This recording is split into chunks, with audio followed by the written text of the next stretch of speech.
topic for today's discussion is, do all patients of low AMH require an IVF?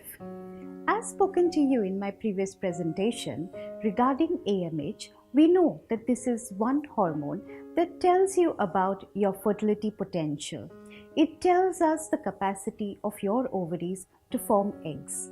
What we find is that as age advances, the AMH levels start dropping till finally the AMH comes down to zero by the time the woman is ready for menopause. It is at that time that the ovaries stop functioning completely and we say that menopause has set in.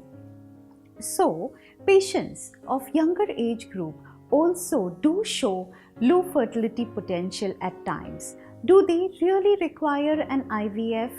No. Your physician will often first ask you to get an ultrasound done. He or she will then see the number of follicles that are present in each of your ovaries. That is termed as the antral follicle count. When this is done on the first, second, third day of your menses to know the number of resting follicles in each ovary.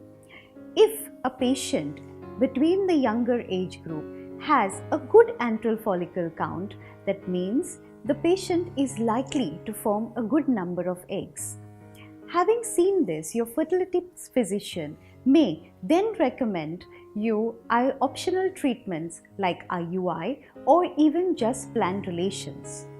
At times, some physicians also prefer to prescribe some medication to help improve the fertility potential and the AMH. Such medication that is given to patients often contain DHEA, which is also a precursor hormone for testosterone and estrogen, and it is present already in our body, but it is observed that patients who have low AMH have reduced values of DHEA.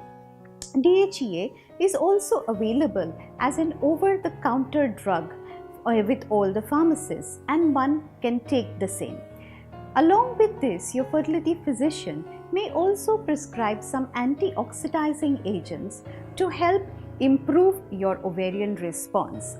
Having done this, these medications may be prescribed by your physician for at least around 3 to 6 months.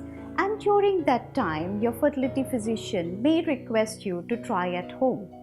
If, however, one finds that one is seeing very few follicles in the ovaries at the resting phase during the first, second, third day of the menses, or a reduced antral follicle count, in such a scenario, your physician may then counsel you that you have a very low fertility potential and that you may not show a good response later, and thus the trying time should be reduced. In such a scenario, your fertility physician may then prescribe you to undergo certain gonadotropin injection stimulation and then recommend doing an IUI or at times even an IVF. Thus, we see that patients with low AMH need not really require an IVF at all times.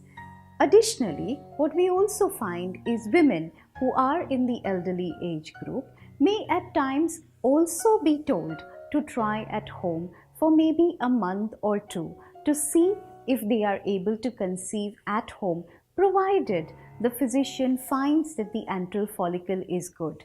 If not, women who are above 35 years of age may be recommended to undergo intrauterine insemination or even IVF at times.